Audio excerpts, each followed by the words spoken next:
राधे राधे बच्चों, एक बार फिर आपका स्वागत है मेरे यूट्यूब चैनल अग्रवाल एजुकेशन में। तो बच्चों, मैंने आपको पिछले पार्ट में जामिया बिड एग्जाम 2019 का 26 से लेकर 35 तक मैंने आपको रीजनिंग के क्वेश्चन सॉल्व करा दिए थे। ये है पार्ट 2। इसमें आपको 36 से लेकर 50 तक कराऊंगा। ठीक है, टाइम बचेगा तो मैं आपको जो टीचिंग एप्टीट्यूड जीके कोई क्वेश्चन है वो भी करा दूंगा।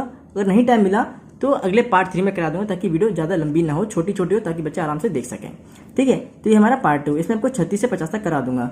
इसमें पहला क्वेश्चन क्या कहता है, मेरा 36 क्वेश्चन क्या कहता है बच्चों, ये आपसे कहता है कि age of mother 10 years ago was 3 times the age of her son, यानी कि 10 साल पहले बेटे की जो भी एज थी माँ की उसके 3 गुना थी। ठीक है, after 10 years mother's age will be twice that of his son, यानी कि 10 साल के बाद जो माँ की एज होगी वो बेटे के दुगनी होगी। ठीक है, find the ratio of their present ages, यानी कि आज जो भी उनकी उम्र है उनका रेशियो बताना है, एज नहीं बतानी, रेशियो बताना है। ठीक है, क्वेश्चन तो बहुत आसान है बच्चों, पर थोड़ा सा लंबा है, बिल्कुल थोड़ा सा लंबा है। तो क्या करेंगे, सबसे पहले तो हमें लेट ही करना पड़ता है।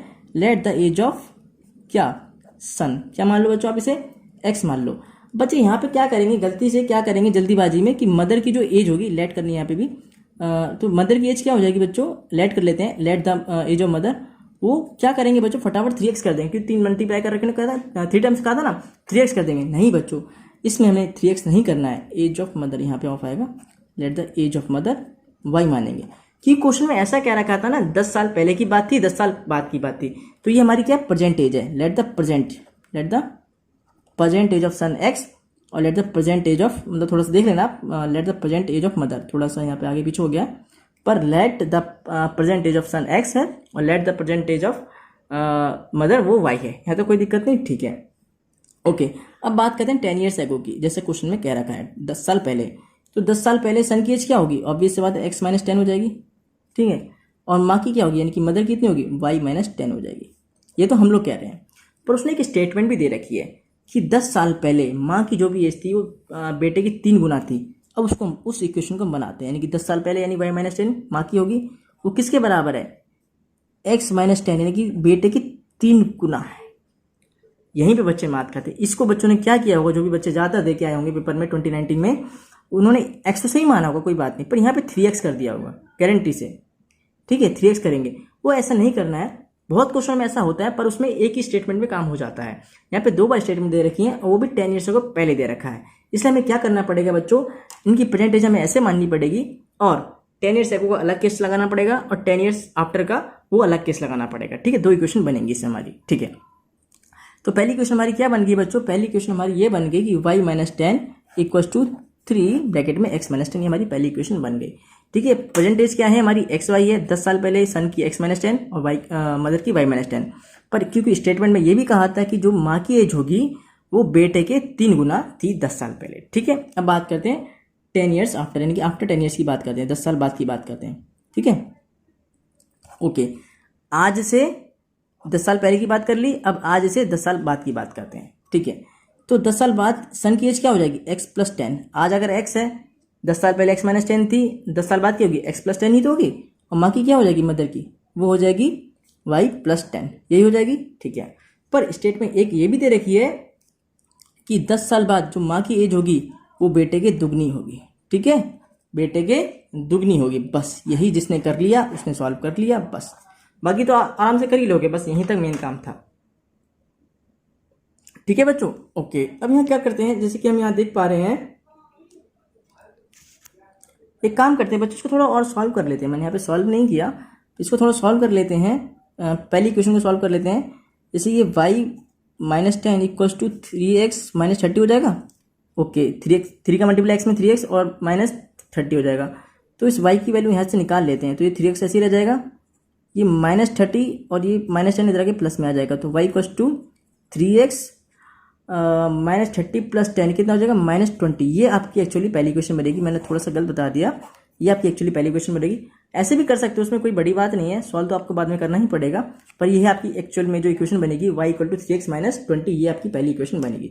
इसी तरह से यहाँ पर भी थोड़ा सॉल्व कर लेते हैं। y plus 10 equals to 2x plus 20, तो y यहाँ से कितना निकलेगा आपका, 2x plus 20 minus 10, that becomes 2x plus 10, ये आपकी सेकेंड इक्वेशन बच्चों बनेगी। ठीक है, ये आपकी नहीं बनेगी, ये आपकी सेकेंड इक्वेशन बनेगी।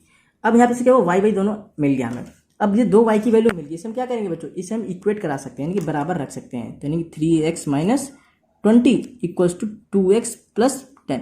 जो 2019 में क्वेश्चन पूछे गए थे मैथ्स में, थोड़ा सा रीजनिंग थोड़ी सी टफ कर दी, 4-5 क्वेश्चन इसमें थोड़े से टफ कर दिए थे, ठीक है।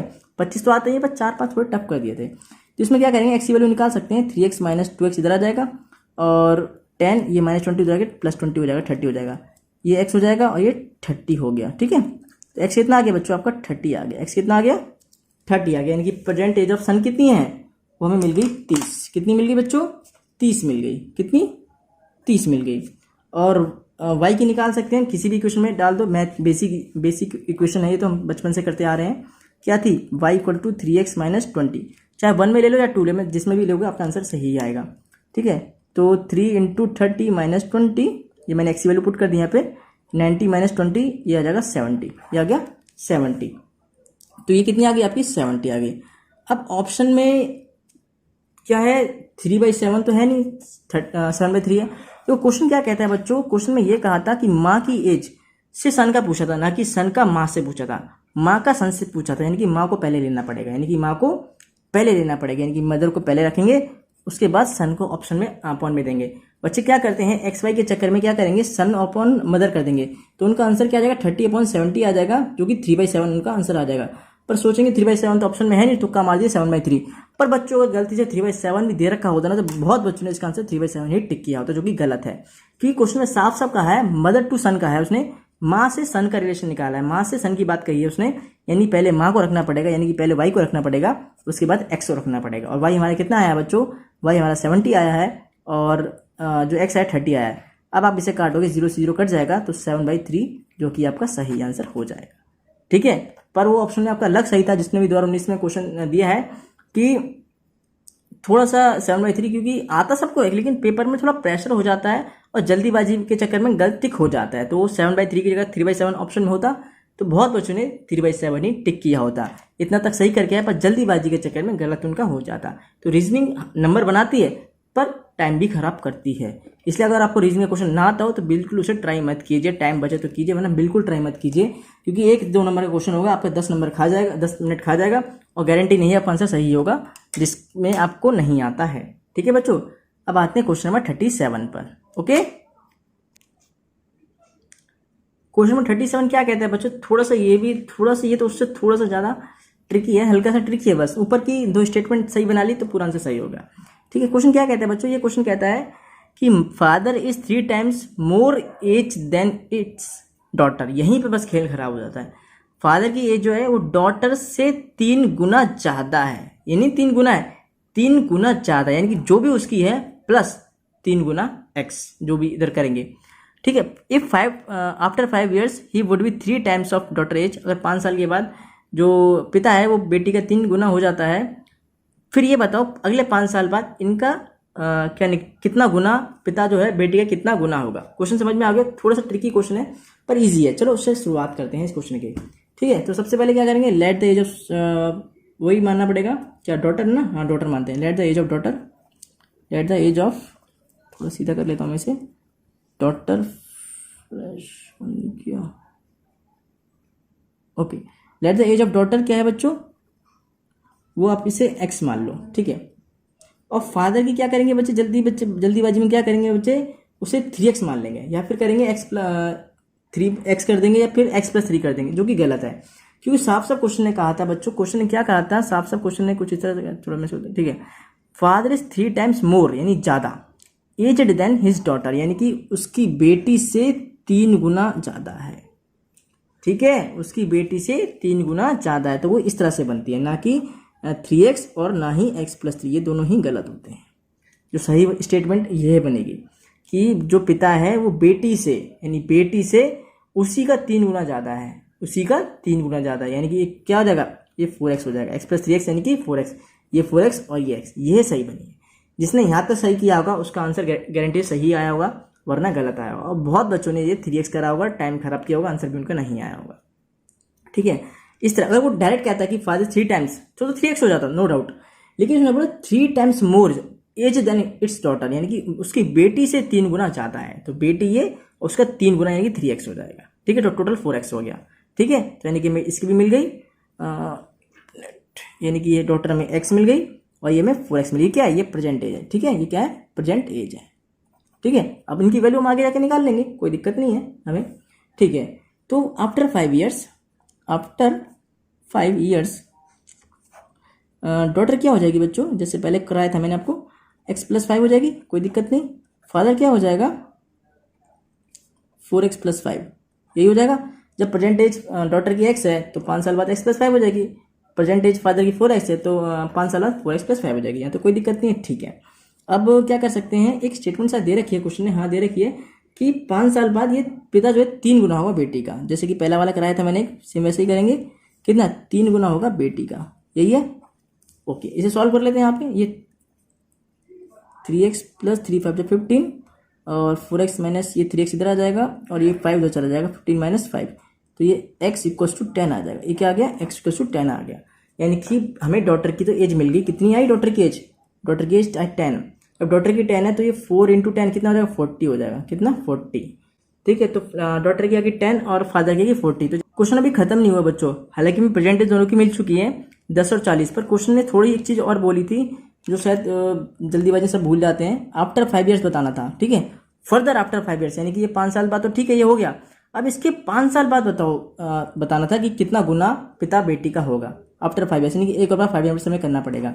ठीक है, तो आज की एज हमें मिल गई है, तो करंट एज क्या होगी सन की? सॉरी, डॉटर की करंट एज क्या है आज की तारीख में? 10 है, 10 मिल गई है। फादर की करंट एज क्या है? आज 40 है।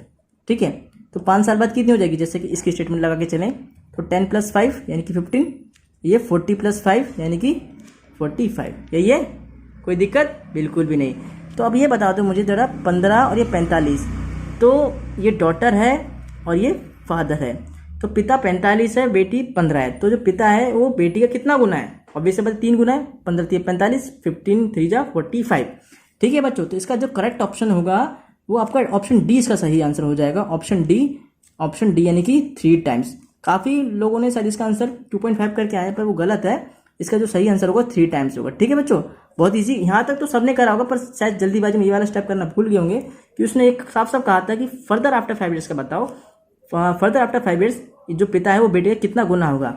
तो आज हमें 10 और 40 मिल चुके हैं, पर 5 साल बाद 5 जुड़ जाएंगे दोनों में, 15 और 45 हो जाएंगे। तो पिता 45 और 15 यानी कि 45 जो है 15 का 3 गुना होता है, यानी कि 3 टाइम्स हो जाएगा। ठीक है, ऑप्शन डी हमारा सही आंसर हो जाएगा बच्चों। Move on to the next question. Question number 38 क्या कहता है बच्चों? क्वेश्चन नंबर 38 ये कहता है आपसे कि a watch gain 8 seconds in 4 minute, यानी हर 4 मिनट में जो घड़ी है वो 8 सेकंड बढ़ जाती है। ठीक है, 4 मिनट में 8 सेकंड बढ़ जाती है और उसको मिलाया गया था सुबह के 4 बजे, उसे मिलाया गया था, यानी घड़ी की सुबह 4 बजे सेट कर दिया गया। और हम ये देखते हैं कि हर 4 मिनट में घड़ी 8 सेकंड ज़्यादा बताती है। ठीक है, तो what will be it show at 11 PM on the same day, यानी कि उसी दिन 11 PM। और 11 PM कब होगा बच्चों? रात के जब 11 बज जाएंगे तभी तो होगा, यानी सुबह 4 बजे से रात के 11 जब बज जाते हैं तब बता एग्जैक्ट टाइम क्या होगा। अगर ये घड़ी इसी तरह से गलत बताती है कि हर 4 मिनट में 8 सेकंड ज़्यादा बताती है, ठीक है, तो जो सुबह के 4 बजे से अगर हम चेक करें रात के 11 बजे हम देखें 11 बजे, तो एग्जैक्ट टाइम क्या होना चाहिए? एग्जैक्ट ये घड़ी क्या मतलब दिखाएगी, घड़ी क्या दिखाएगी ये हमें बताना है। तो हम बता लेंगे, कोई बहुत ईजी क्वेश्चन है, बहुत ज़्यादा टफ नहीं है, बहुत ईजी क्वेश्चन है। चलिए शुरुआत करते हैं इस क्वेश्चन का। ठीक है बच्चों, क्या है क्वेश्चन? थोड़ा मैं फ्लैश ऑन कर लेता हूँ। ठीक है, तो क्वेश्चन ये घड़ी है, पहले घड़ी बना लेते हैं। चलो थोड़ी सी टेढ़ी बन गई है, कोई बात नहीं, हमें समझने से मतलब है, हमें डिज़ाइन पेंटर नहीं बनना। ठीक है, मान लो सुबह के 4 बज रहे थे। ठीक है, 4 AM, यहाँ पे 4 AM हो रहे थे सुबह के। अब ये 4 AM सुबह से रात के जब 11 बजेंगे, 11 PM होंगे, तो कितने घंटे हो जाएंगे? नहीं, 4 AM से 11 PM तक कितने घंटे हो जाएंगे? 4 से सुबह के 4 से शाम के 4 हो गए 12 घंटे, फिर 12 ये 13 14 15 16 17 18 19। ठीक है बच्चों, तो आपके सुबह के 4 से और रात के 11 बजे टोटल आपके कितने घंटे हो जाएंगे? 19 घंटे हो जाएंगे। 19 घंटे हो जाएंगे, यानी कि 19 घंटे बाद हमें बताना है। यानी कि 19 घंटे जब हो गए हैं तब ये घड़ी कितना टाइम बताती है, यानी कि शाम के 11 बजे, रात के 11 बजे। कोई बात नहीं, हम पहले क्या करेंगे बच्चों, इस 19 घंटे को हम लोग मिनट में कन्वर्ट कर लेंगे। ठीक है, मिनट में कन्वर्ट कर लेंगे। तो ये 60 से मल्टीप्लाई कर देंगे तो 90 6 114 होता है, यानी कि 0। तो यानी कि 19 घंटे में हमारी कितना मिनट हो जाता है? 1140 मिनट हो जाता है। एक चीज़ मैं यहाँ पे थोड़ी लिख देता हूँ पहले, जो क्वेश्चन में दे रखी थी वो ये दे रखी थी, ये 4 मिनट में कितना बढ़ती है, 8 सेकंड बढ़ती है, यही तो है। 4 मिनट में अगर 8 सेकंड बढ़ती है तो ये 1 मिनट में कितनी बढ़ेगी, 8/4 यानी कि 2 सेकंड बढ़ेगी।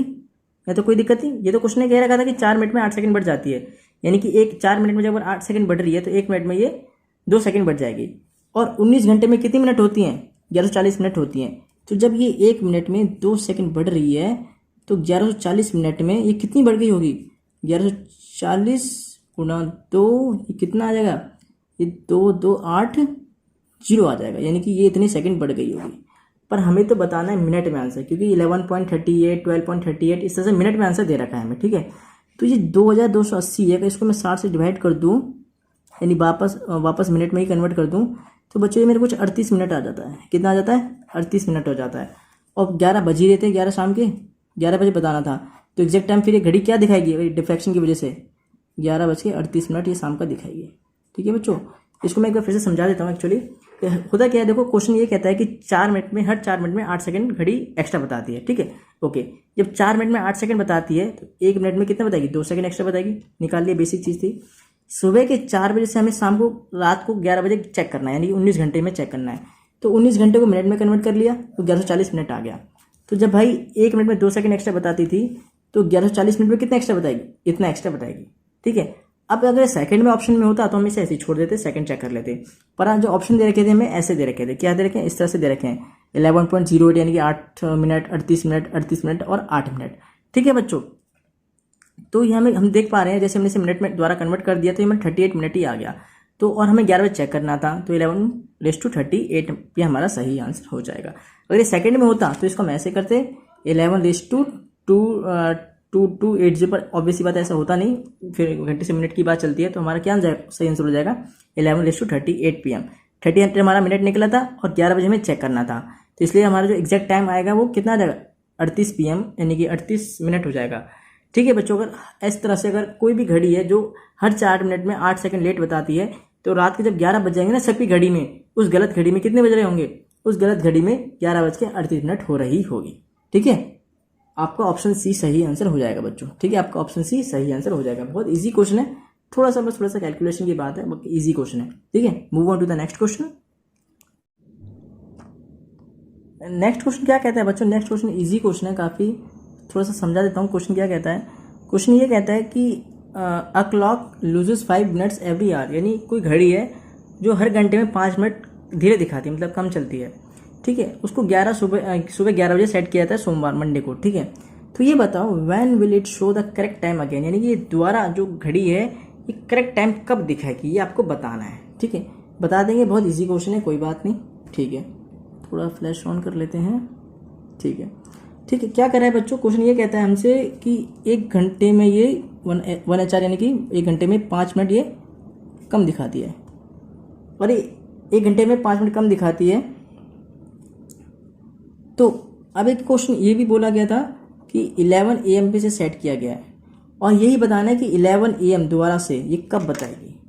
ठीक है, ये कब बताएगी, 4 ऑप्शन दे रखे थे।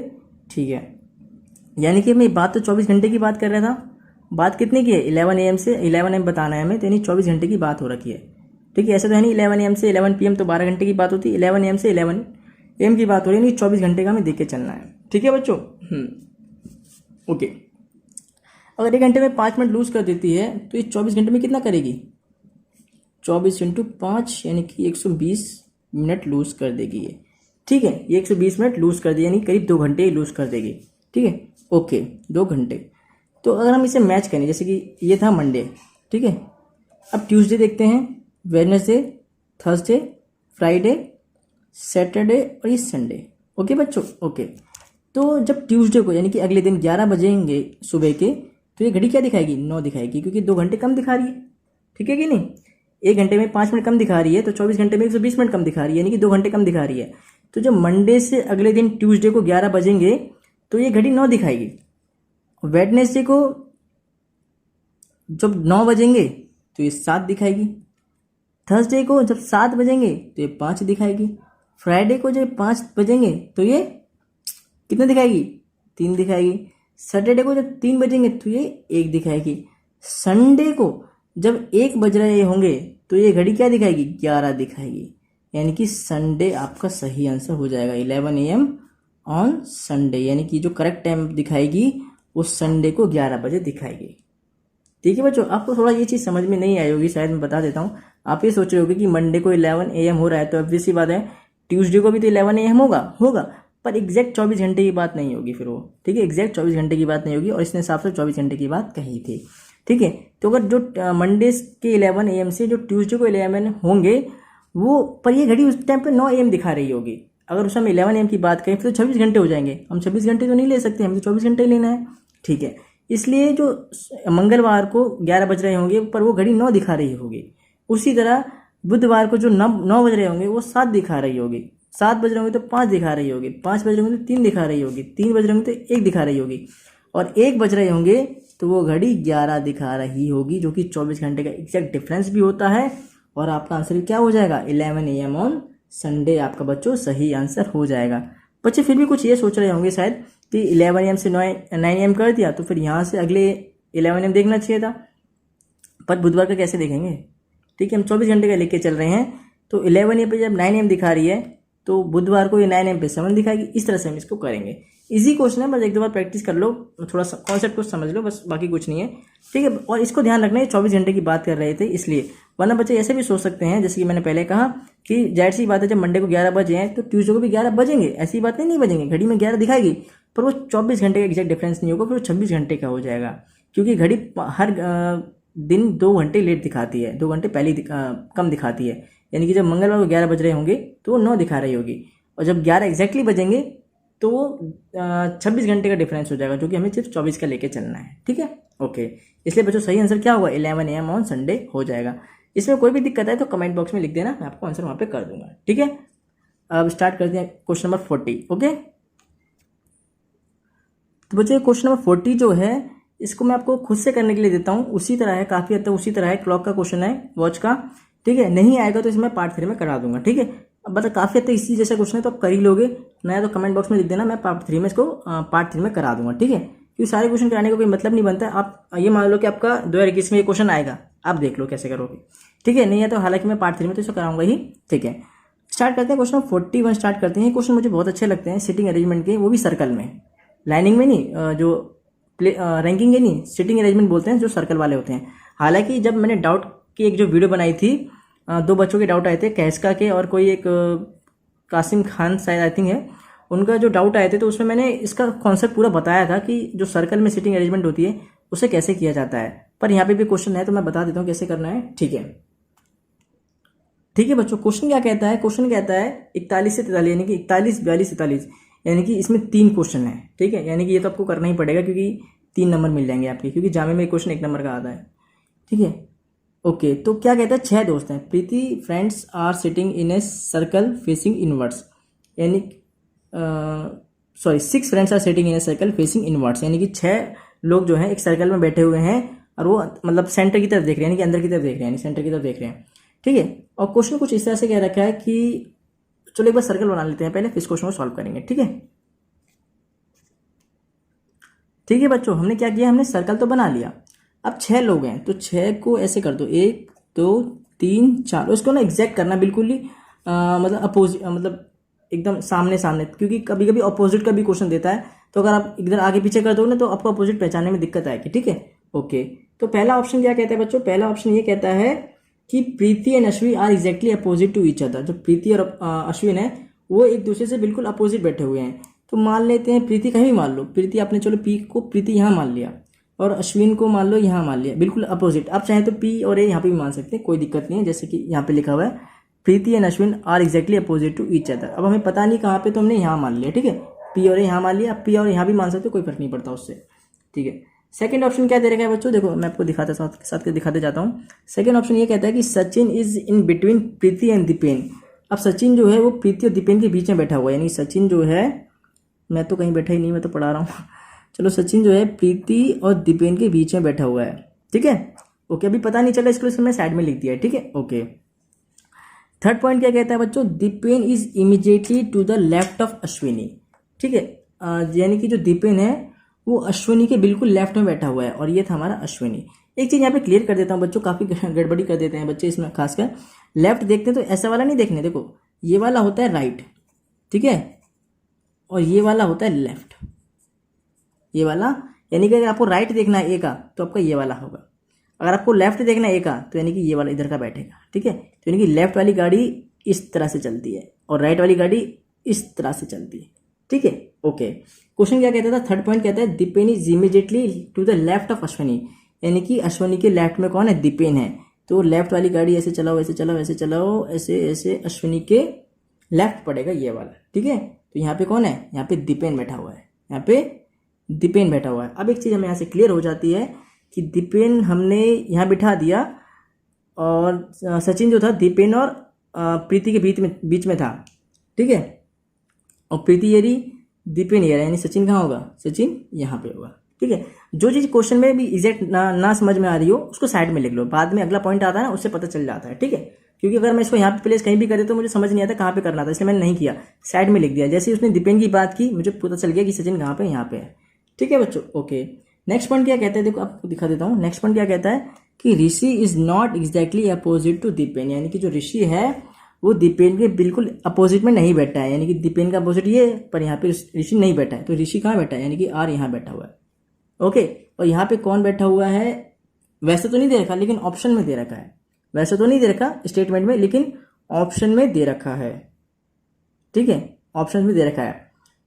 तो यहाँ पे देखो क्वेश्चन दे रखा था, क्या क्वेश्चन स्टार्ट करते हैं, ठीक है। पूरा तुमने लिख लिया, ये प्रीति हो गई, सचिन, ये दीपेन, अश्विनी, और ये आर से कौन है, ये ऋषि है, ये कौन है, ऋषि, लिख देता हूँ, चलो ऋषि, ओके। यहाँ पे कौन है पता नहीं, स्टेटमेंट में नहीं बता रखा, पर क्वेश्चन में पता चलेगा क्योंकि क्वेश्चन में दे रखा है ये चीज। क्वेश्चन 41 क्या कहता है बच्चों, देखो क्वेश्चन 41 ये कहता है सॉरी, क्वेश्चन 41 ये कहता है who are the neighbours of Dipen, यानी दीपेन के जो पड़ोसी हैं वो कौन है। तो दीपेन यहाँ पे है आपका, इसके पड़ोसी कौन है, सचिन और अश्विनी, यानी कि एस और ए, सचिन और अश्विनी कौन से ऑप्शन में है, ऑप्शन बी में है, यानी कि आपको ऑप्शन बी सही आंसर हो जाएगा 41 के लिए, ठीक है बच्चों, कोई दिक्कत नहीं है इसमें, ऑप्शन बी, ठीक है। साइड में लिख देता हूँ मैं, 41 का क्या हो जाएगा, बी हो जाएगा, यानी कि Ashwini and Sachin, A N S shortcut में लिख दिया मैंने, ठीक है। 42 क्या कहता है बच्चों, 42 आपसे कहता है who is sitting opposite to Dipen, यानी दीपेन के बिल्कुल अपोजिट में कौन बैठा हुआ है। स्टेटमेंट में नहीं दे रखा था क्वेश्चन में, लेकिन ऑप्शन में पता चल जाएगा, ठीक है। देखो रुपेश पता नहीं था, देखो चेक कर लेते आगे, अश्विनी तो नहीं है क्योंकि अश्विनी तो दीपेन के बिल्कुल बगल में बैठा हुआ है, तो ये तो नहीं होगा ऑप्शन, ऑब्वियसली बात है, ठीक है। तो बी कट गया, सचिन नहीं होगा कि सचिन लेफ्ट में सचिन लेफ्ट में है इसके, सचिन जो है, सॉरी सचिन, हाँ सचिन लेफ्ट में है, ठीक है। और ऋषि नहीं है, ऋषि बिल्कुल भी नहीं है, तो कौन सा होगा, रुपेश होगा, यानी कि यहाँ पे क्या है, रुपेश है। जैसे कि मैंने कहा था ना, क्वेश्चन में तो नहीं दे रखा लेकिन ऑप्शन में यहाँ पे पता चल जाएगा, दीपेन का अपोजिट कौन है, रुपेश है, यानी कि ऑप्शन ए सही हो जाएगा, 42 का ए, ठीक है, ओके। 43 क्वेश्चन में क्या कहता है, देखो who is just right to Ashwini, Ashwini का बिल्कुल राइट में कौन बैठा हुआ है। अब बच्चे क्या करेंगे जल्दीबाजी में, अश्विनी ये रहा, ठीक है, और यहाँ घुमाएंगे तो डी को कर देंगे, नहीं भैया डी का, इसमें तो फिर भी चलो बच्चे कर लेंगे ऑब्वियसली, मतलब थोड़ा सा, लेकिन लेफ्ट में जब देखें ना तो गलती हो जाती है बच्चों से।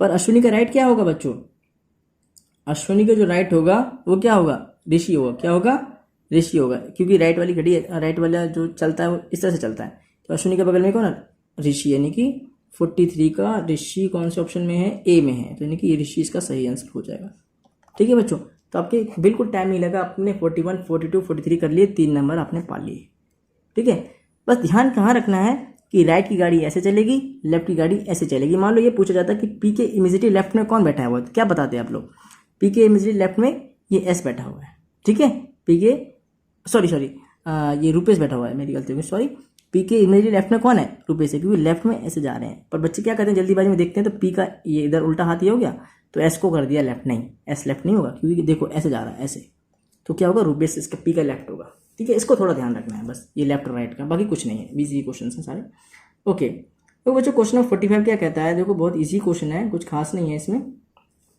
देखो ये कहता है कि इन ए सर्टेन लैंग्वेज में एक कोड बनाया जाता है, सनशाइन को ऐसा बनाया है, TVOTIGOF कर रखा है। देखो खुद देखो जरा, एस को क्या माना है, टी, यानी कि एस के बाद टी आता है, क्योंकि यू को क्या माना है, वी, क्योंकि यू के बाद वी आता है। एन को क्या माना है, ओ माना है, यानी कि हर एक उसने अगला लेटर उसने माना हुआ है। उसी तरह एम का करेंगे तो m के बाद क्या आता है, n आता है, ठीक है। तो यानी कि ये हो जाएगा।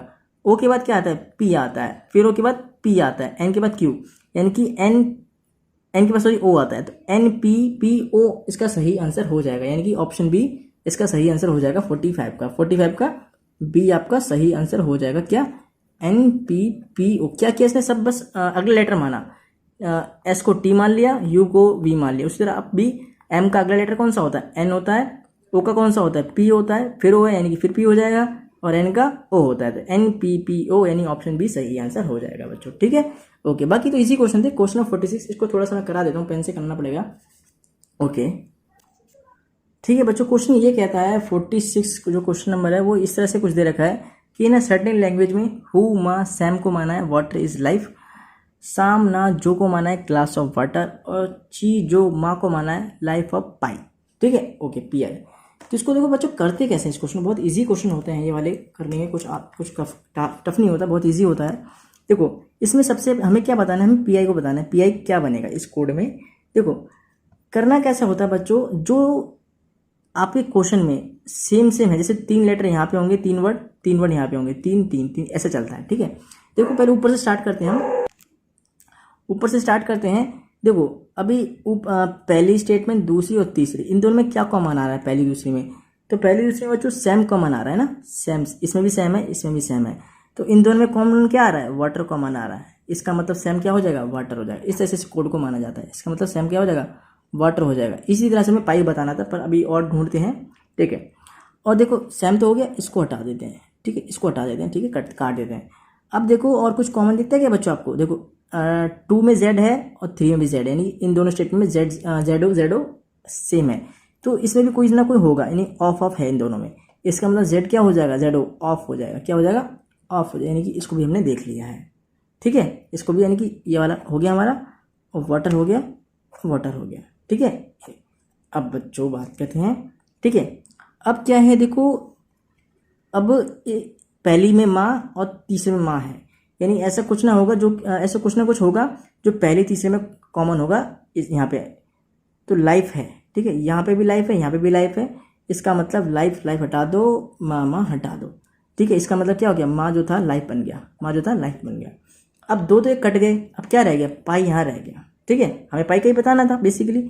और यहाँ पे भी 2 कट गए, क्या रह गया, ची रह गया, यानी कि इसका आंसर क्या हो जाएगा, पी आई का ची आंसर हो जाएगा, CHI, ठीक है बच्चों, ये इसका आंसर हो जाएगा। कभी कभी आंसर क्या होता है, कटता नहीं है, जैसे कि यहाँ पे 2 कट गए, कभी कभी कटता भी नहीं है, हो सकता है कुछ और रह जाए, पर आपको इस तरह से आपका आंसर निकल आता है। बहुत ईजी क्वेश्चन होता है, आपको सिर्फ क्या करना है, कॉमन देखने, इधर भी कॉमन इधर भी कॉमन, जो हो उसे हटाते जाओ, जो आपको आंसर चाहिए उसका देख लो, जो आपको आंसर चाहिए उसका आप देख लो, ठीक है। कभी कभी ऐसा भी हो जाता है बच्चों कि 2 बार पी आई आ जाए, मतलब इस तरह से आ जाता है, तो 2 बार इधर भी आएगा, ऐसी बात नहीं कि 2 बार इधर नहीं आएगा, जितनी बार इधर होंगे उतनी बार इधर भी होंगे, ठीक है, ऐसा ये होता है। तो यहाँ पे अगर पी अकेला रह गया था, तो यहाँ पे भी एक अकेला रह गया, तो ये पी आई का आंसर हो जाएगा। ये इसका कोड में इसको इस तरह से डिनोट किया जा सकता है, ठीक है। ओके, अगर ग्लास का पूछा होता तो ना बन जाता, क्योंकि बाकी दोनों तो कट ही चुके हैं। अगर इसका पूछा होता, ठीक है, इसका तो HU बन जाता, ठीक है। कभी कभी ऐसा भी पूछ लेता है, जैसे इस बार तो राइट से लेफ्ट पूछा था, कभी कभी लेफ्ट से राइट भी पूछ लेता है, जैसे कि मान लो ची का पूछते तो पी आई आंसर आ जाता, ठीक है। ओके, बहुत इजी क्वेश्चन था, कोई दिक्कत वाली बात ही नहीं थी। अब आते हैं बच्चों क्वेश्चन नंबर 47 पर, ये थोड़ा मुझे करके दिखाना पड़ेगा, डायरेक्शन का क्वेश्चन है, ठीक है। ओके, अगला क्वेश्चन नंबर 47 क्या कहता है बच्चों, क्वेश्चन नंबर 47 ये कहता है आपसे कि Mary is walking towards south west for 15 miles, turns right turn लेती है, वॉक करती है 10 मील, और उसके बाद 90 डिग्री क्लॉकवाइज घूम के 10 मीटर और चलती है, 10 माइल और 10 मील और चलती है। उसके बाद वो शी अगेन टर्न लेफ्ट, वो दोबारा टर्न कर लेती है लेफ्ट को, 30 मील घूम जाती है, 20 मील चलती है। अब बताओ किस डायरेक्शन में चल रही है, ये तो बड़ा कन्फ्यूजिंग हो गया, पर इसे ना ऐसे पढ़ने की जगह साथ के साथ करो, तब आसानी से हो जाता है, ठीक है। साथ के साथ करो ना तो आसानी से क्वेश्चन हो जाते हैं, कोई बड़ी बात नहीं होती ऐसे करना। अब बच्चों आते हैं अपने क्वेश्चन नंबर 47 पे। क्वेश्चन नंबर 47 क्या कहता है हमसे, ये कहता है जैसे कि पढ़ने में तो काफ़ी ज़्यादा कॉम्प्लिकेटिव लग रहा है, थोड़ा इसे पढ़ते जाते हैं करते जाते हैं, ठीक है। जैसे कि ये हमारे ईस्ट वेस्ट नॉर्थ साउथ हो जाते हैं, पूरब पश्चिम उत्तर दक्षिण हो जाते हैं, ठीक है। ये पूरब, ये पश्चिम, ये उत्तर और ये दक्षिण, ईस्ट वेस्ट नॉर्थ साउथ, यहाँ तो कोई दिक्कत नहीं, ठीक है। अब क्या कह रहा है, जैसे जैसे कहते जाते वैसे करते जाओ। Mary is walking towards south west for 15 miles, ठीक है। जैसे कि Mary is walking toward south west for 15 miles, ठीक है, माइल्स। तो ये आपका साउथ है, ये आपका वेस्ट है, यानी कि इधर इस वाले में साउथ वेस्ट में कर रही है ना, तो इधर करेगी। कितना कर रही है? 15 चल रही है, वो 15 मील चल रही है, ठीक है, 15 मील चल रही हो, ठीक है। टर्न्स राइट, अब राइट टर्न बच्चे क्या करेंगे जल्दीबाजी में, यहाँ कर देंगे, यहाँ नहीं करेंगे भैया। राइट टर्न देखो, इसको घुमाओ, जब वो टेढ़े में चल रही है तो उसका राइट टर्न भी तो कुछ इस तरह से बैठेगा ना, यानी कुछ इधर बैठेगा राइट टर्न, ठीक है, ओके। लेफ्ट इधर बैठता है, राइट ये है, ठीक है। कितना चलती है राइट में वो? 10 चलती है। कितना चलती है? 10 चलती है बच्चों, ठीक है। कितना चल रही है? कुछ इस तरह से वो 10 चलती है, ओके। तो यहाँ तक वो 10 चल रही, 15 इतना लंबा है तो 10 छोटा होगा थोड़ा, यहाँ तक कर लिया, ठीक है, ओके। ये 10 चल लिया, ओके। अब आगे क्या लिखा हुआ है क्वेश्चन में बच्चों? आगे लिखा हुआ she then turns 90 degree clockwise and walks 10 miles चलती है। अब 90 डिग्री क्लॉकवाइज कैसे लें? यहाँ बच्चे थोड़ा सा मात खा जाएंगे, ठीक है बच्चों, बहुत आसान है, वैसे कुछ खास नहीं है। देखो 90 डिग्री क्लॉकवाइज करना है, जैसे कि मान लो आपका ये लाइन होता है, ये आपका लाइन होता है, ठीक है, ओके। तो 90 डिग्री कैसे बैठता है आपका? कुछ जैसे थोड़ी, सॉरी, ये ऐसे बनेगी ना, ऐसे लाइन है इसकी, ऐसे है ना, ऐसे है, एक मिनट, ऐसे। तो 90 डिग्री ऐसे होगा, ठीक है, 90 डिग्री ऐसे होगा। फिर ये 180, ये 278, 360, तो ये ऐसे लाइन, क्योंकि इधर चल रही है ना इधर, तो ये कुछ एक लाइन ऐसे, एक लाइन ऐसे, तो 90 डिग्री ये वाला बैठेगा, है ना, यानी कि यहाँ पे आ जाएगा, ठीक है, ओके। तो ये क्या करेगी? 90 डिग्री यहाँ से ऐसे घूम के ये इस डायरेक्शन में 10 चलती है, इस डायरेक्शन में ये 10 चलेगी। अब तो 10 बाहर निकल जाएगा, ठीक है, कोई दिक्कत नहीं। ऐसे चल रही थी ना ये कुछ ऐसे जा रही थी, तो अगर इसका हम वो अगर करेंगे तो इस तरह से कुछ करेंगे ना, तो ये 90 इस तरह बैठेगा, तो ये इस डायरेक्शन में फिर जाएगी। यहाँ पे थी ये 90 डिग्री क्लॉकवाइज घूमेगी, तो अब इसका मुंह इधर था फिलहाल, ये सीधा देख रही थी, पर जब ये 90 डिग्री घूम जाएगी तो यूँ करके ऐसे हो जाएगी और फिर इस डायरेक्शन में चलेगी। और 180 हो जाती है ना, तो फिर नीचे आ जाती, नीचे चलने लग जाती इधर, ठीक है, कोई दिक्कत नहीं, इसका थोड़ा ध्यान में रखना। और इसको मानोगे ऐसे, जिस डायरेक्शन से मुंह है ना उसी डायरेक्शन में 4 लाइन खींच के 90 डिग्री है, 180, 270, 360। और 90 पे आ रहा है, यहाँ पे पॉइंट आ रहा है, यानी कि इधर चलेगी। 180 यहाँ पे आता तो यहाँ चलती, 270 यहाँ आता तो ये यहाँ चलती इधर, और 360 तो यानी कि वापस यहीं आ जाता, ओके। तो ये यहाँ पे आ जाता, तो ऊपर चलती है, ओके। आगे क्या कह रहा है? ये 10 चला ली हमने। Now she again turns left, अब ये दोबारा लेफ्ट टर्न लेती है, तो लेफ्ट कहाँ होगा इसका? अब बच्चे लेफ्ट यहाँ कर देंगे जल्दी, नहीं यहाँ नहीं होगा, इसका लेफ्ट बैठेगा बच्चों, ऐसे बैठेगा, ठीक है, ऐसे करके इसका लेफ्ट। इसको थोड़ा रोटेट करते जाना साथ के साथ, ठीक है, तभी आपका सही आंसर निकलेगा। आप सीधा सीधा घुमा दोगे तो गलत आ जाएगा। लेफ्ट में कितना चलती है? 30 चलती है, थोड़ा सा ज़्यादा चलती है, तो नहीं लंबा कर देते हैं, 30 चलती है, ठीक है। अब बताइए कौन सी डायरेक्शन में चल रही है, ठीक है, देखो कौन सी में चल रही है, ये ईस्ट है, ये वेस्ट है, नॉर्थ है, ये साउथ में, तो ये इस ऐसे कुछ जा रही है, यानी कि नॉर्थ वेस्ट में जा रही है ना, यानी कि यहाँ पे अभी है, तो ये इन दोनों के बीच में है, यानी कि नॉर्थ वेस्ट में है, नॉर्थ वेस्ट में। कोई दिक्कत इसमें? बहुत आसान क्वेश्चन था, जैसे जैसे कहता जाए वैसे वैसे करते जाओ। यहाँ पे स्टार्टिंग पॉइंट था, साउथ वेस्ट में चल रही थी, 15 चला ली, उसके बाद इसे हमने कैसे घुमाया? राइट घुमाया, ठीक है, राइट घुमा दिया, 10 चला दिया, ठीक है। अब उसको 90 डिग्री क्लॉकवाइज, ये सबसे इंपॉर्टेंट पॉइंट था यहाँ पे, तो ऐसे करके 90 डिग्री यहाँ पे ऐसे बना, तो ये इस साइड चलेगी, यानी कि यहाँ पॉइंट आया था ना, तो ये ऐसे चलेगी। 10 चली, अब थोड़ा बाहर निकल जाएगा, क्योंकि 10 यहाँ पे नहीं हो पाएगा ना, 10 थोड़ा बाहर निकल जाएगा। अब उसके बाद ये लेफ्ट चली, ठीक है, अब ये लेफ्ट इधर पड़ेगा, बच्चे जल्दीबाजी में लेफ्ट इधर ना कर दें, ये लेफ्ट जिस डायरेक्शन में उसका मुंह है उसी डायरेक्शन से करें। अगर सीधा डायरेक्शन मुंह होता तो लेफ्ट इधर से होता, और इसी बात है, पर इसका मुंह इधर टेढ़ा था, तो लेफ्ट करेंगे तो इधर जाएगा, ठीक है। तो ये हो गया। अब ये साउथ नॉर्थ वेस्ट में चल रही है, यानी कि ऑप्शन डी सही हो जाएगा, ठीक है, नॉर्थ वेस्ट, यानी कि ऑप्शन डी वाला सही हो जाएगा, ठीक है। अब आते हैं क्वेश्चन नंबर 48 पर 48 क्या कहता है हमसे? ये कहता है दे आर 6 पर्सन, यानी 6 लोग हैं। कौन कौन? अश्विन, किरण, कोमल, दीपेन और ईशा एंड मित्तल, ये 6 लोग हैं। कोमल जो है वो मित्तल की बहन है। किरण जो है ब्रदर ऑफ ईशा हस्बैंड, यानी कि किरण जो है एक आदमी है जो कि ईशा का देवर है। ब्रदर ऑफ ईशा हस्बैंड का मतलब क्या हुआ कि ये ईशा का देवर है, ठीक है। Dipen is the father of Ashwin and grandfather of Mittal, यानी कि जो दीपेन है वो अश्विन का पिता है और मित्तल का दादा है, ठीक है। तो इसमें पूरे क्वेश्चन में क्या हो रखा है? 2 फादर हैं, 3 ब्रदर हैं एंड अ मदर है, एक माँ है। अब हमें बतानी है माँ कौन सी है, अश्विन है, किरण है, कोमल है या फिर ईशा है। तो इस क्वेश्चन को करने का एक आसान तरीका क्या है बच्चों? जो पहले चीज दे रखी है उसको लिख लो साइड में, ठीक है। चलिए लिखते हैं, ओके। तो हमें क्या क्या दे रखा है, थोड़ा यहाँ पे देख लेता हूँ मैं क्वेश्चन को।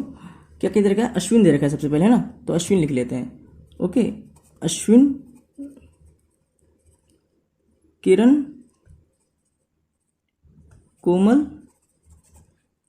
Dipen, Isha and finally Mittal. Okay बच्चों, ये 6 चीज़ हमें दे रखी है। ओके, अब हम ये देख लेते हैं कौन कौन क्या क्या है। ठीक है, कौन कौन क्या क्या है। अश्विन के बारे में कुछ नहीं बता रखा, नहीं बता रखा। कोमल इज सिस्टर ऑफ मित्तल, यानी कि कोमल जो है वो मित्तल की सिस्टर है, sorry sister of Mittal, Mittal की बहन है वो। ठीक है, सिस्टर ऑफ मित्तल।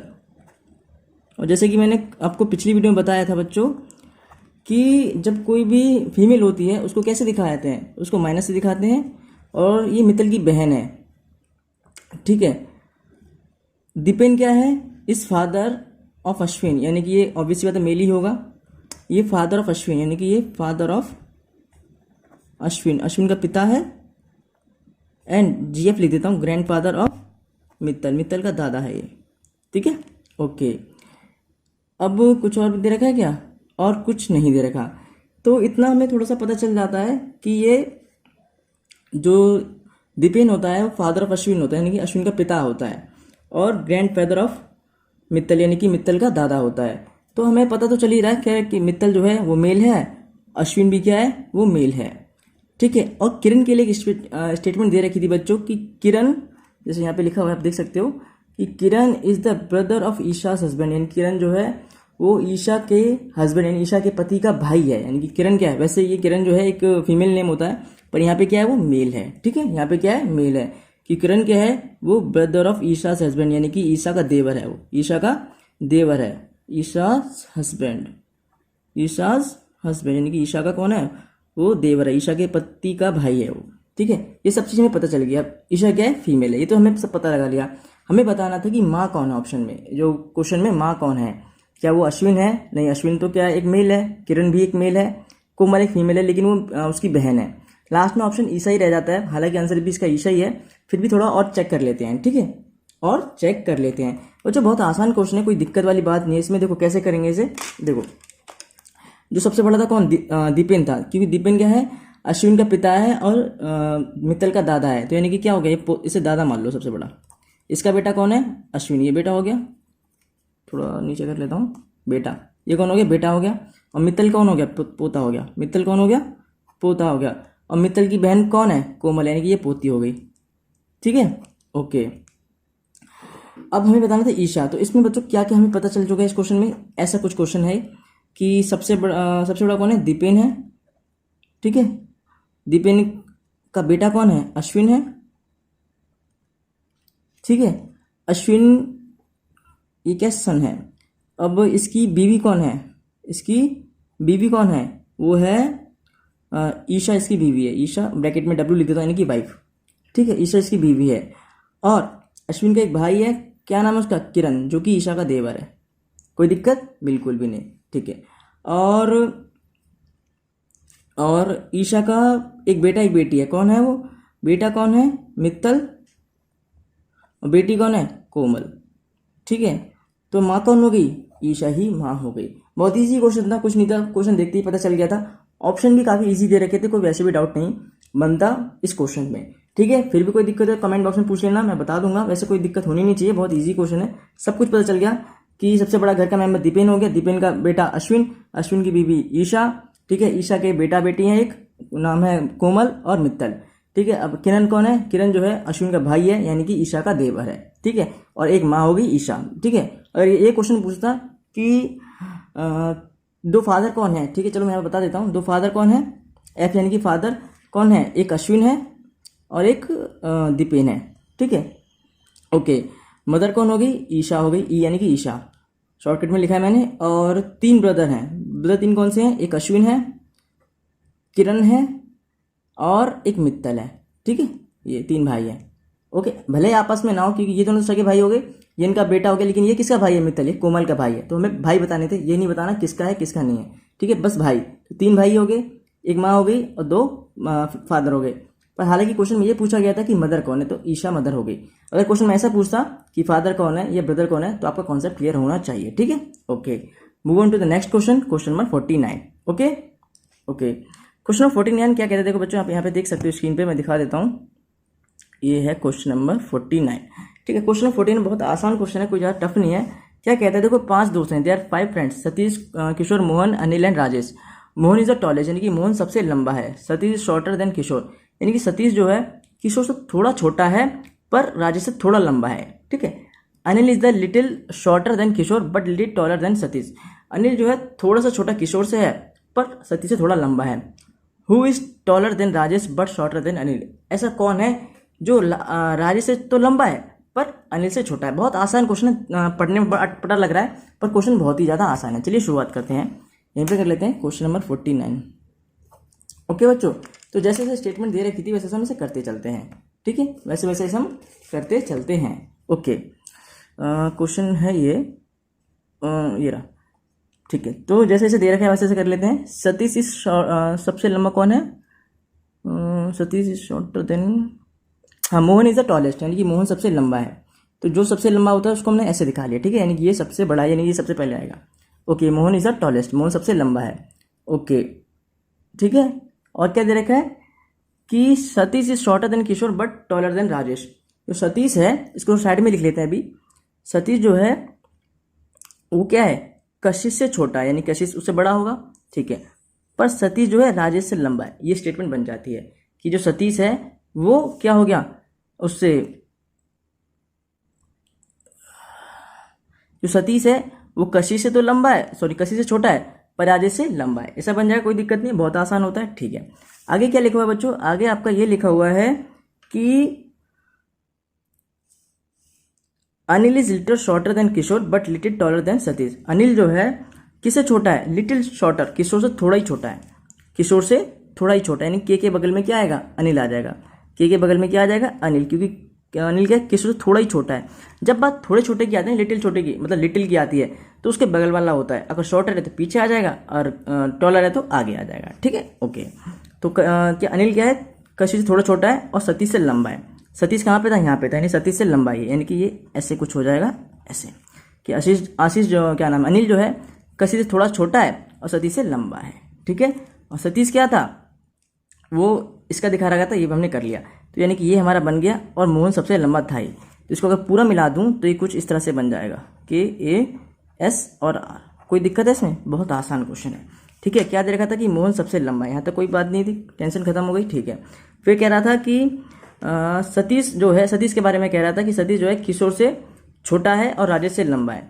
तो सतीश जो है किशोर से छोटा है और राजेश से लंबा है, जैसे कि यहाँ पे था सतीश किशोर से छोटा, राजेश से लंबा। ठीक है, फिर कह रहा था क्वेश्चन कि अनिल जो है किशोर से थोड़ा ही छोटा है, यानी कि लिटिल शॉर्टर। जब लिटिल की बात है तो बिल्कुल बगल में आ जाता है, यानी कि जैसे कि इसके बगल में आ गया। और किससे लंबा था? सतीश से लंबा था, यानी कि ये वाली स्टेटमेंट उसने बताई थी। तो हमने KAS बना ली और ऐसे छोटा R था ही, यानी कि R पीछे हो जाएगा। अगर पूरे को मिला दूं तो MKASR हो जाएगा। आप आसानी से कर लोगे, बहुत ईजी क्वेश्चन है। क्वेश्चन क्या पूछा गया था? अब क्वेश्चन पे देखो, क्वेश्चन क्या पूछा था कि who is taller than Rajesh, यानी राजेश से लंबा कौन सा है और इनसे छोटा कौन सा है। तो देखो, अनिल से छोटा कौन है? सतीश है, और राजेश से लंबा भी है। तो आंसर क्या होगा? सतीश हो जाएगा। आंसर क्या होगा आपका? सतीश हो जाएगा। सतीश कौन से ऑप्शन में आता है? सतीश आपका ऑप्शन D में आता है। ठीक है, सतीश आपका ऑप्शन D, यानी कि ये आपका सही आंसर हो जाएगा कि सतीश ऐसा है जो अनिल से छोटा है, और राजेश से लंबा है, यानी कि आपका ऑप्शन D सतीश सही आंसर हो जाएगा। कोई दिक्कत होनी नहीं चाहिए, बहुत आसान क्वेश्चन है। ठीक है बच्चों, अब आते हैं क्वेश्चन नंबर 50 पर। तो बच्चों ये हमारा 50वां क्वेश्चन है। ये इस वीडियो का लास्ट क्वेश्चन है, क्योंकि इसके बाद रीजनिंग खत्म हो जाएगी आपकी। ठीक है, ओके। क्वेश्चन क्या कहता है? इफ ग्रीन मीन्स रेड, यानी हरे का मतलब लाल है, रेड मीन्स येलो, लाल का मतलब येलो है, येलो मीन्स ब्लू, येलो का मतलब ब्लू, यानी कि पीले का मतलब नीला है, ब्लू मीन्स ऑरेंज, यानी कि नीले का मतलब संतरी ऑरेंज है, ऑरेंज मीन्स ब्लैक, यानी कि संतरे का मतलब संतरी कलर का मतलब ब्लैक कलर है। ठीक है, then the colour of sky, यानी कि आसमान का रंग तब कैसा होगा। बहुत इजी क्वेश्चन है, बहुत ज़्यादा टफ नहीं होते, मतलब टफ क्या था, बहुत इजी क्वेश्चन होते हैं, बेसिक क्वेश्चन है बेसिकली। ठीक है, बहुत ही ज़्यादा इजी क्वेश्चन होते हैं। पहले जो दे रखा है ना उसको साथ के साथ लिखते चलो। ठीक है, तो उसमें टेंशन खत्म हो जाती है। ठीक है, कैसे दे रखा है? Green means red. ठीक है, तो जैसे लिख लेते हैं, ग्रीन क्या है, वो आपका रेड है। ठीक है, रेड मीन्स येलो, यानी कि रेड क्या है आपका? येलो है। ठीक है, ओके। येलो क्या है आपका? येलो मीन्स ब्लू, यानी कि येलो क्या होगा? ब्लू हो जाएगा। ब्लू मीन्स ऑरेंज, यानी कि ब्लू क्या हो जाएगा? ऑरेंज हो जाएगा। ऑरेंज मीन्स ब्लैक, यानी कि ऑरेंज क्या होगा? वो आपका ब्लैक हो जाएगा। ये हमने पांचों लिख ली। ग्रीन रेड हो गया, रेड येलो हो गया, येलो ब्लू हो गया, ब्लू ऑरेंज हो गया, ऑरेंज ब्लैक हो गया, कोई दिक्कत नहीं है यहाँ तक, ठीक है। क्वेश्चन पूछा है then the colour of sky, colour of sky, हम सभी को पता है कि कलर ऑफ स्काई कैसा होता है, ब्लू होता है, यही होता है, ब्लैक तो होता नहीं है, ब्लू होता है, ठीक है। अब ब्लू क्या माना गया है इस क्वेश्चन, जो एक स्टेटमेंट बना रखी थी, ब्लू क्या माना गया है, ब्लू ऑरेंज माना गया है, ठीक है, ब्लू मीन्स ऑरेंज इसने कहा है ना, तो यानी कि कलर ऑफ स्काई क्या होगा, कलर ऑफ स्काई क्या हो जाएगा, कलर ऑफ स्काई ऑरेंज हो जाएगा, क्या हो जाएगा, ऑरेंज हो जाएगा, जो कि सही आंसर निकलेगा, यानी कि ऑप्शन सी आपका सही आंसर हो जाएगा, ठीक है बच्चों। आपको क्या करना है, देखो ये तो आपको पता होना चाहिए, देखिए कलर ऑफ स्काई इस तरह से क्वेश्चन आता है, एक स्टेटमेंट ये आपको पता होनी चाहिए, जो यहाँ पे होगा ना वो आपको पता होना चाहिए, जो ठीक है उसको देखो, फिर उसको क्या माना गया है, जैसे ब्लू को क्या माना था, ऑरेंज, तो ऑरेंज आपका सही आंसर हो जाएगा। तो ये चीज़ आपको पता होनी चाहिए जो भी क्वेश्चन में आए। अब तो कलर उसके सभी को पता है, बेसिक ब्लू सबका ब्लू होता है, पर ज़्यादा टफ नहीं आता, बहुत ईजी आता है, पर ये चीज़ आपको सही पता होनी चाहिए। अगर आपने यही गलत गैस करा है, गलत पता है, आपको नहीं पता, तो आप इसका आंसर गलत टिक कर दोगे, ठीक, गलत आपका हो जाएगा। तो कलर सही ब्लू होता है, सबको पता है, और ब्लू क्या माना जाता है, ब्लू को ऑरेंज माना गया है, तो यानी कि आपका कलर इसका क्या हो जाएगा बच्चों, ऑरेंज हो जाएगा, ठीक है। बहुत इजी क्वेश्चन था। तो बच्चों इन दोनों पार्ट में मैंने पार्ट 1 और पार्ट 2 मिला के मैंने आपको रीजनिंग के पूरे 25 क्वेश्चन करा दिए हैं। एक क्वेश्चन छुड़वाया था मैंने, आप खुद ही कर लोगे, लेकिन इस वीडियो के नीचे कमेंट कर देना जो भी क्वेश्चन रह गया हो, शायद मेरे ख्याल से एक ही क्वेश्चन रहा है, वो आप खुद ही कर लोगे, नहीं तो फिर भी बता देना, मैं पार्ट 3 जब कराऊंगा कल ही करा दूंगा, उसमें मैं आपको टीचिंग एप्टीट्यूड और जीके क्वेश्चन करा दूंगा, उसके साथ वाला क्वेश्चन भी करा दूंगा। अगर बच्चों आपको ये वीडियो पसंद आई तो प्लीज़ वीडियो को लाइक करना, चैनल को सब्सक्राइब करना। मिलते हैं अगली वीडियो में, राधे राधे।